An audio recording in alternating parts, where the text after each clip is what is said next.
नाज़रीन अस्सलाम वालेकुम, आदाब। मैं मरीम फातिमा, तेलंगाना न्यूज़ स्टोरी में आप सभी का खैर मक़दम है। आने से डालते हैं आज की हम सुर्खियों पर एक नज़र।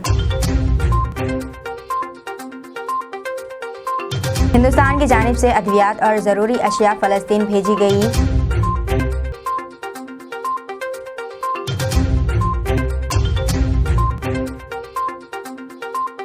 बीएसपी के मज़ीद 50 उम्मीदवारों की फ़हरिस्त जल्द जारी की जाएगी, प्रवीण कुमार का बयान।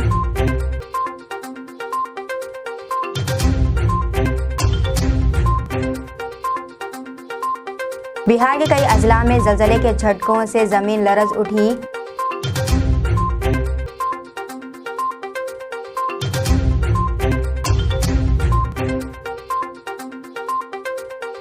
मलून राजा सिंह की मुअत्तली मनसूख, बीजेपी की आला क़यादत का फैसला।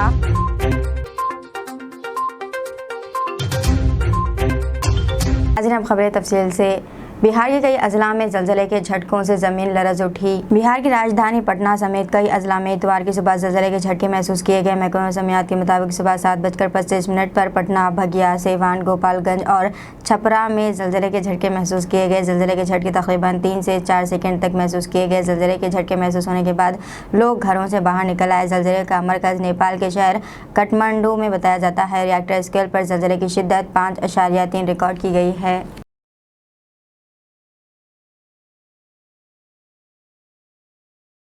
हिंदुस्तान की जानिब से अद्वियात और ज़रूरी अशिया फ़लस्तीन भेजी गई। हिंदुस्तान ने आज जंग से तबाह फ़लस्तीन को इंसानी हमदर्दी की बुनियाद पर इमदाद सामान रवाना किया है। इसराइल और हमास जंग के नतीजे में फ़लस्तीनियों को काफ़ी नुकसान उठाना पड़ा है। हिंदुस्तान की जानिब से इमदादी सामान और हंगामी अद्वियात गज़ा भेजी गई है। इंडियन एयरफोर्स C-17 तैयारा, जिसमें ज़रूरी अद्वियात, जराही का सामान, ख़ैमे, सोने के बिस्तर, तिरपाल, सेंट्री यूनिटली, गोलियाँ और दीगर ज़रूरी अशिया शामिल थी, गाज़ियाबाद के हिंद एयरबेस से मिस्र के अल अरैश हवाई अड्डे के लिए रवाना हुआ। वज़ारत ख़ारजा के तर्जुमान अरिंदम बागची ने सोशल मीडिया एक्स पर पोस्ट किया कि ये इंसानी मिशन के हिस्से के तौर पर भेजे जा रहे हैं। मलून राजा सिंह की मुअत्तली मनसूख, बीजेपी की आला क़यादत का फैसला। बीजेपी ने तेलंगाना रुकन असम्बली मलून राजा सिंह की मुअत्तली को बर्खास्त कर दिया है। पार्टी की मरकज़ी ताबियती कमेटी के मेंबर सेक्रेटरी ओम फाटक की दस्तखत से जारी करदा रिलीज़ में कहा गया है कि रुकन असम्बली को नोटिस वजह नुमाई जारी की गई थी, जिसके बाद इसने अपना जवाब रवाना किया था। ओम फाटक ने कहा है कि इसके जवाब पर वजाहत पर गौर करने के बाद इसके जवाब की बुनियाद पर कमेटी ने फौरी अक्सर के साथ इसकी मुअत्तली को मनसूख करने का फैसला किया है। वाज़ेह है कि मलून राजा सिंह ने गुज़िश्ता साल रसूल अकरम सल्लल्लाहु अलैहि वसल्लम की शान में गुस्ताखी की थी, जिसके खिलाफ मुल्क भर में मुजाहिरे किए गए, जिस पर पार्टी ने इसे मुअत्तल कर दिया था। लेकिन इसकी मुअत्तली की मनसूखी एक ऐसे वक्त ख़त्म हो रही है जब तेलंगाना असम्बली के इंतखाबात होने वाले हैं। बताया जाता है कि जाफरानी जमात राजा सिंह को दोबारा हल्का असम्बली गोशा महल से उम्मीदवार बना रही है।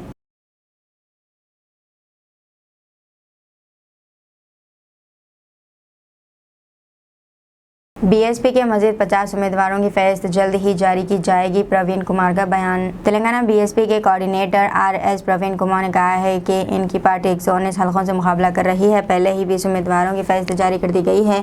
मज़ीद 50 उम्मीदवारों की फ़हरिस्त जल्द जारी कर दी जाएगी। इन्होंने इल्ज़ाम लगाया है कि एथेनॉल फैक्ट्री के नाम पर हुकूमत गरीबों के अराज़ियात पर कब्जा करने की कोशिश कर रही है। इन्होंने जगत्याल ज़िले के मटपल्ली में कल शब मुनक़दा जलसे से खिताब करते हुए कहा है कि वज़ीर इंफॉर्मेशन टेक्नोलॉजी के तारक रामाराव, वज़ीर सेहत हरीश राव और वज़ीर आला के चंद्रशेखर राव की दुख्तर कविता अपने फार्म हाउस में एथेनॉल फैक्ट्री का क़याम अमल में लाएँ।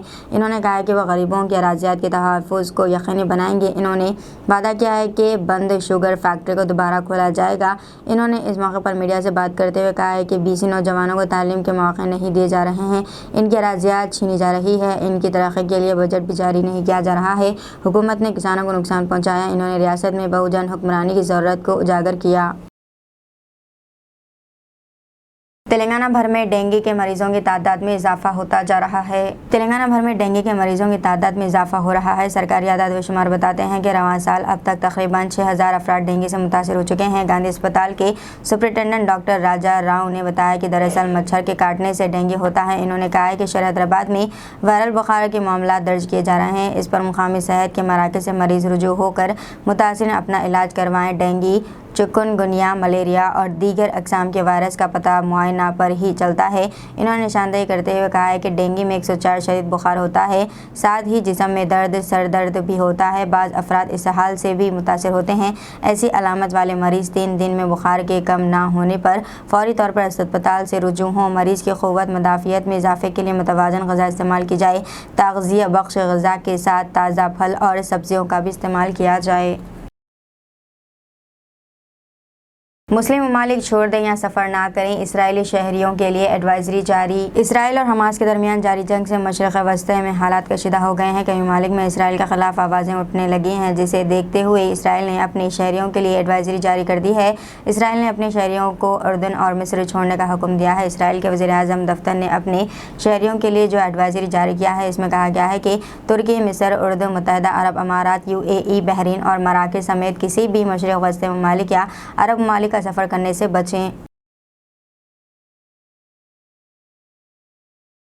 हमारा इनकाउंटर भी हो सकता है, आज़म खान का बयान। समाजवादी पार्टी के सीनियर लीडर आज़म खान ने कहा है कि हमारा इनकाउंटर भी हो सकता है, कुछ भी हो सकता है। आज़म खान और इनके बेटे अब्दुल्ला को आज रामपुर जेल से मुख्तलिफ जेलों में मुंतकिल किया जा रहा है, जिसमें आज़म खान को सीतापुर और अब्दुल्ला को हरदोई जेल मुंतकिल कर दिया गया है। तज़ईन फ़ातिमा रामपुर जेल में ही रहेंगी। वाज़ेह है कि भारी पुलिस बंदोबस्त में जब इन्हें दूसरी जेल मुंतकिल किया जा रहा था, इस वक्त आज़म खान ने पुलिस की मौजूदगी में मीडिया को ये बयान दिया। हमारा एनकाउंटर भी हो सकता है। आप लोग, कुछ भी हो सकता है।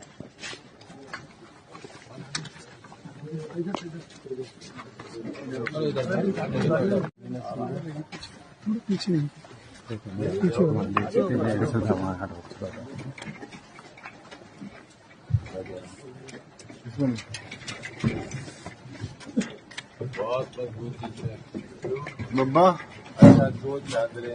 हाँ, किन्हें भिजवा देना बारी। आप बेफिक्र रहिए हर चीज। और वो जैसे मैं हूँ ना अभी। मैं तो सामान आराम से रखो। आप बेफिक्र।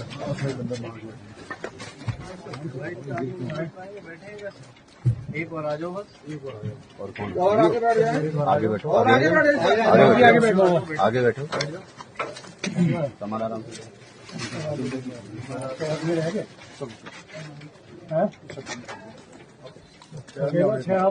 कितने आ गए? एक जो होता तो बहुत सारा कौन सा भाग में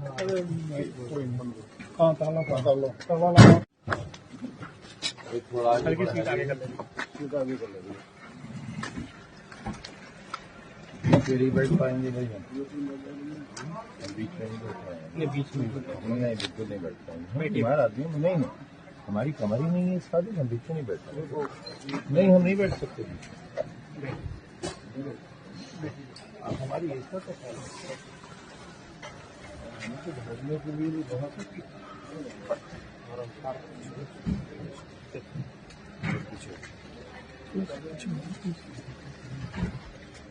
हो जाइए, थोड़ा सा उधर हो जाइए। हम इसको हिदायत करेंगे, हम इसको नहीं हिदायत करेंगे। हम नहीं बैठ सकते ना। चलो बैठ जाओ, हाथ पैर तोड़ के ले जाओ, हमारे दूसरी बात नहीं। चलो बिना बैठा उधर थोड़ा सा अंदर हो जाइए। नहीं, बिल्कुल नहीं। खिड़की से लोग चलो। हाँ बिल्कुल, बैठो।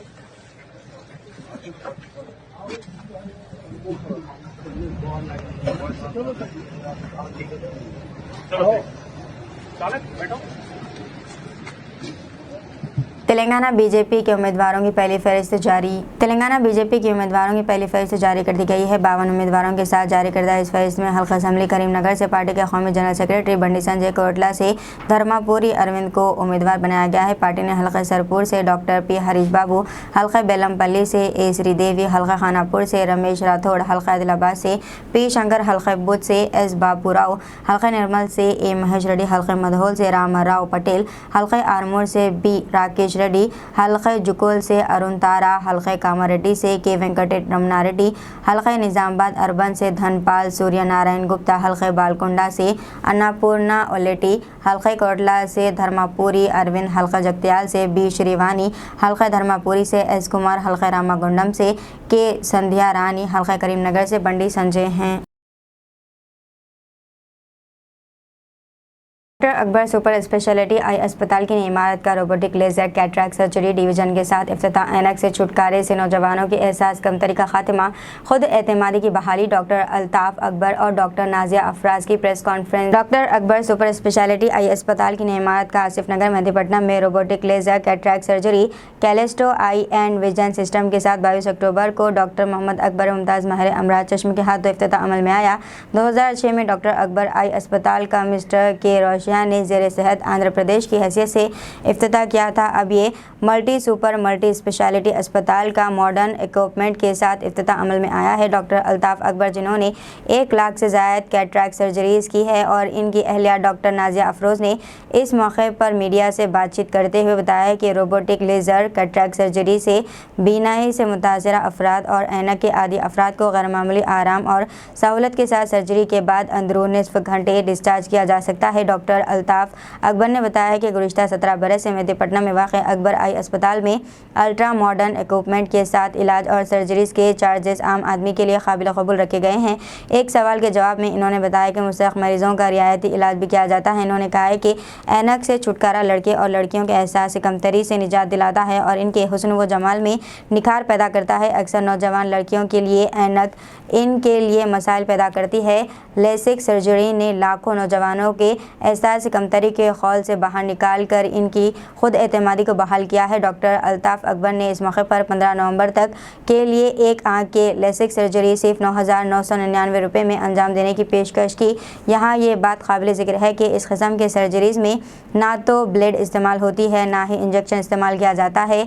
यही नहीं बल्कि रोबोटिक लेज़र से आँखों का तिरछापन भी दुरुस्त कर दिया जाता है। इफ्तिताही तकरीब में शहर के मुमताज़ डॉक्टर्स की कसीर तादाद ने शिरकत की और प्रेस कॉन्फ्रेंस में डॉक्टर अल्ताफ अकबर के फर्जंद डॉक्टर अदियान अकबर भी मौजूद थे। Good evening everybody.